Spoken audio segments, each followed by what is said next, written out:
You have found what lights you up. I'm your host, Sunny the Life Coach, and I'm here because I see you searching for something or someone out there to help you feel better. Something to take away the pain that you're feeling, the inadequacies. I know all of the things that happen in life can leave you feeling empty. Your search is over. This podcast is all about finding your own freedom and power to love yourself enough to shine in the ways you were always meant to, the ways in which you are already fully capable of. If you're ready for some real talk, some serious truth bombs, and a few F-bombs, you are in the right place. Let's do this. Let's get lit.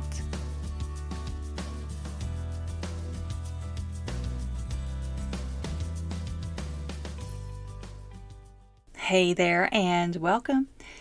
If you are listening on the day this is published, it is Thanksgiving Day in the U.S. And if you are like me, you may have mixed emotions about it all. I am genuinely looking forward to spending time with family this week.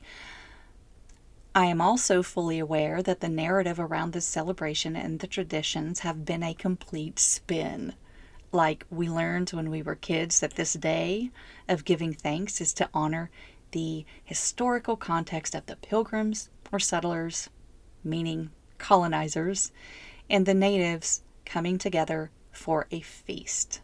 That's not exactly what happened, but I'm not going to get into that today, just sowing this tiny seed of awareness that Indigenous people today actually treat this as a day of remembrance and mourning.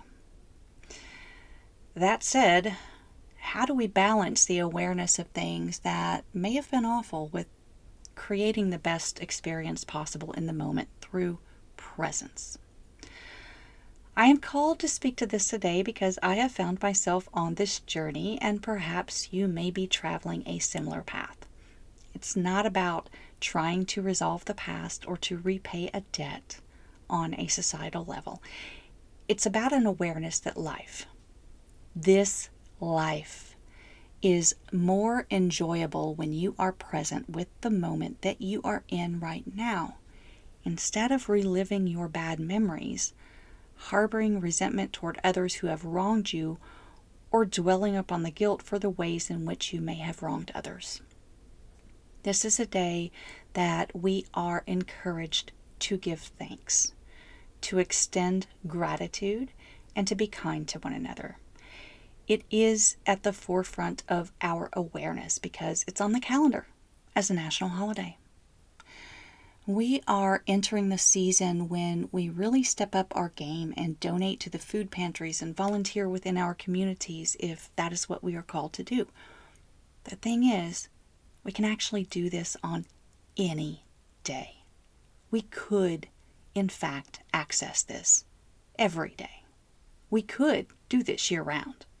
Listen, love is always available and accessible to us in whatever the ways you are called to love the other humans. That also means extending that love to your family if that feels good to you. And I get that it doesn't always feel good or right to do that. We all have very unique and sometimes complicated experiences and relationships with our families. What I've come to understand is that every human that is introduced into your life is here to teach you something about yourself. That includes every member of your family. That includes every stranger that you meet along the way, especially the ones that trigger you. That could be your mother, your sibling, your in-laws, your cousins. Our family members tend to trigger us because we have this idealistic viewpoint that family automatically equates to connection and love and light and safety and belonging, all of those things. In fact, we often try to cover up the realistic with the idealistic. We lie to ourselves and to others if we feel a little bit of shame around the relationship. One of my favorite movies of all time is Planes, Trains, and Automobiles, Oh my God, you all, I can still get a full belly laugh, as well as a good cry out of that damn movie every time that I see it. And I may be on the 100th round of seeing it. I will never get tired of it because it is so honest from a human perspective. Albeit a white human's perspective, that part is not lost on me. But it's about trying to create the perfect Thanksgiving experience as American society has defined it. My absolute favorite scene is when Steve Martin goes off on John Candy in the motel room. You know that one. When Neil tells Del that he's like a chatty Cathy doll, only he's the one pulling his own string to do all the talking that nobody wants to hear. And Del just stands there and takes it. And after a long pause, he says, "People like me. My wife likes me. I like me." And his eyes are welling up, and he's standing in his own conviction in that very moment. Every time I see that, I just crumble. Because I see Neil change through his experience with Del. I see him go from complete loathing and disgust of Del, because he's been judging this other person the entire time, to a place of full acceptance and embracing the person that Del really is. And that's what I love about Del's character. He is just unapologetically himself the entire time, with the exception of that moment where he's willing to stand up and defend himself against Neil's attacks in the hotel room they're sharing. He's basically just living his life. He's actually a very happy human who we end up finding out is alone and homeless. In contrast to Neil's very stressed out version of the successful career guy with the big house in the upscale neighborhood, the perfect wife, kids, and extended family, he's living the American dream. Yet it's Del who says, "People like me. I like me." How many of us can say that? And it's not about pleasing all of the people. That's not what I mean. It's about knowing that the right people will be drawn to your sweet, positive energy. I think that's at the heart of our experience of this life, my friend. Because the other thing that we see Neil do is go through his own awakening during this entire experience of trying to get home in time for Thanksgiving dinner. That when he just surrenders to the experience he is having in the moment, he is actually enjoying himself. It's about the journey, not the destination.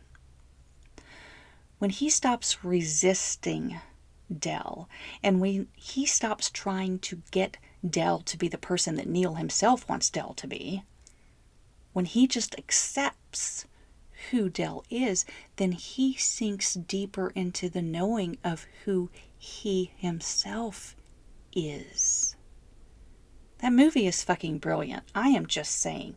I will not be convinced otherwise. And that's the point.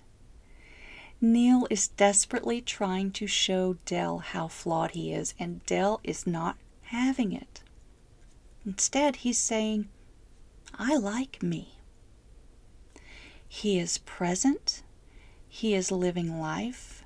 He is loving his interactions with people, even though he is secretly grieving not having the life he thought that he would or that he should. He is just going with the flow and showing up authentically. He is completely imperfect, yet also perfect, because he knows who he is. And he doesn't apologize for who he is. He knows where his heart is. He knows what really matters. Neil, He's just trying to meet all of the expectations of living a perfect life from everyone else's perspective. Dell is living his perfect life from his own perspective, with balance, with presence, with self-love. Dell is overweight. He's loud. He's obnoxious. Sometimes he's downright freaking ridiculous. Yet he is always just living in the present moment. And he teaches Neil so much about himself. Neil comes to understand that he might be much uglier on the inside than he ever realized. He comes to see that the way he treats other people is not truly in a way that feels good or right. Dell triggers Neil at every turn. Why? Because Neil needs to learn some damn lessons.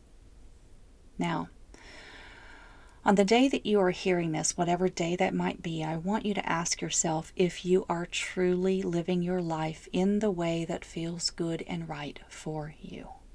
Or are you living life the way you think others would admire and appreciate? Are you going through life like Neil and you're aggravated with everyone else around you that isn't aligning with exactly the way that you'd like to see your movie play out in this moment? Or are you living your life like Dell and you're just unapologetically, purely, and authentically you? This is the key to having the greatest experience of this life, my friends. I am not implying that it's about being happy all of the time. I'm saying the deepest and richest experience of this life is found in the simplicity, the complexity, and the nuance of everything in between. It's about balance, being present in the moment with those who you are with, and knowing yourself on a compassionate level. Knowing yourself enough to say, I like me. Perhaps even moving toward that space of being able to say, I love me. As Rumi says, let your teacher be love itself. When you start liking yourself, you can move to a place of loving yourself, and you are better positioned to love those around you, no matter what, because you are worthy. So are they. You are no better than them. You are no worse than them. The people that come into your lives that get you fired up are an extension of you. They are here to teach you something. Perhaps it is about love itself. I hope you are able to take these little lessons from one of my favorite movies of all time and apply them whenever and wherever you are. I wish you joy, I wish you happiness, and I wish you a deeper, richer experience of life. Light up, shine on.